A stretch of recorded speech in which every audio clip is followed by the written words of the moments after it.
Barrage of missiles launched from Iran has killed at least 8 people in the central Israel city of Bet Shemesh on Sunday. Israeli first responders said, updating an earlier death toll. The Magen David Adom Emergency Service says paramedics have been on the scene. They pronounced those casualties as well as dozens of others injured, with police saying it was a direct hit on the building. Earlier, I spoke with our correspondent in Jerusalem, Noga Tarnopolsky, and she told us more about the attack. The latest I can tell you is, as you said, that there are 8 who have been identified as dead. There are around 30 people who've been taken to hospital with different degrees of injuries. And we just heard from the mayor of Bet Shemesh, of this town where the hit occurred, that there are at least 20 people still believed to be either under the rubble or unfoundable, who haven't been found in some way. What we now know, apparently, is that this was a direct hit of a missile on a synagogue, and that synagogue sat or was built on top of a bomb shelter, and that the missile went right through. That appears to be the understanding right now. What happened, as you can see, there's several hundred first responders around, and there's a massive crater. So I expect that this still will be a developing situation. Meanwhile, sirens and high alert continues in also the rest of the country. Now, this attack, how big are bomb shelters? How many people can they hold?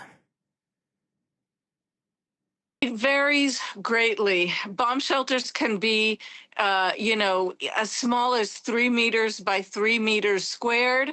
I think that's the smallest that is considered up to standard by the Israeli authorities, and they can be large. For example, the Jerusalem train station, the main train station of Jerusalem, was built largely underground and can serve as a bomb shelter for thousands of people if need be.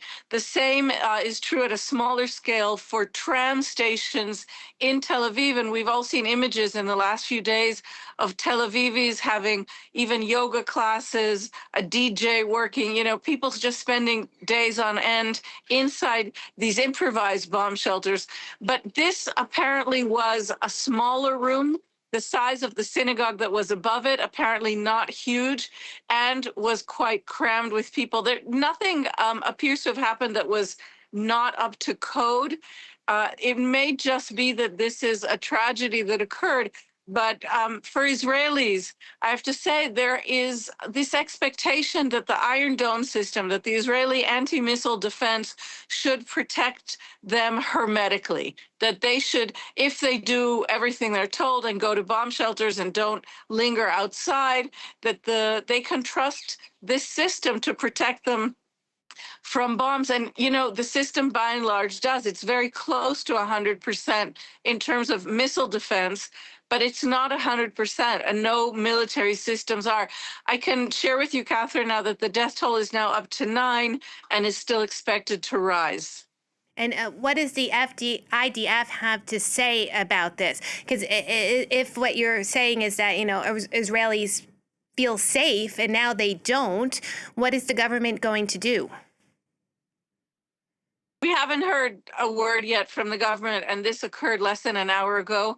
But the army is saying, first of all, that it will investigate what happened and what may have gone wrong here.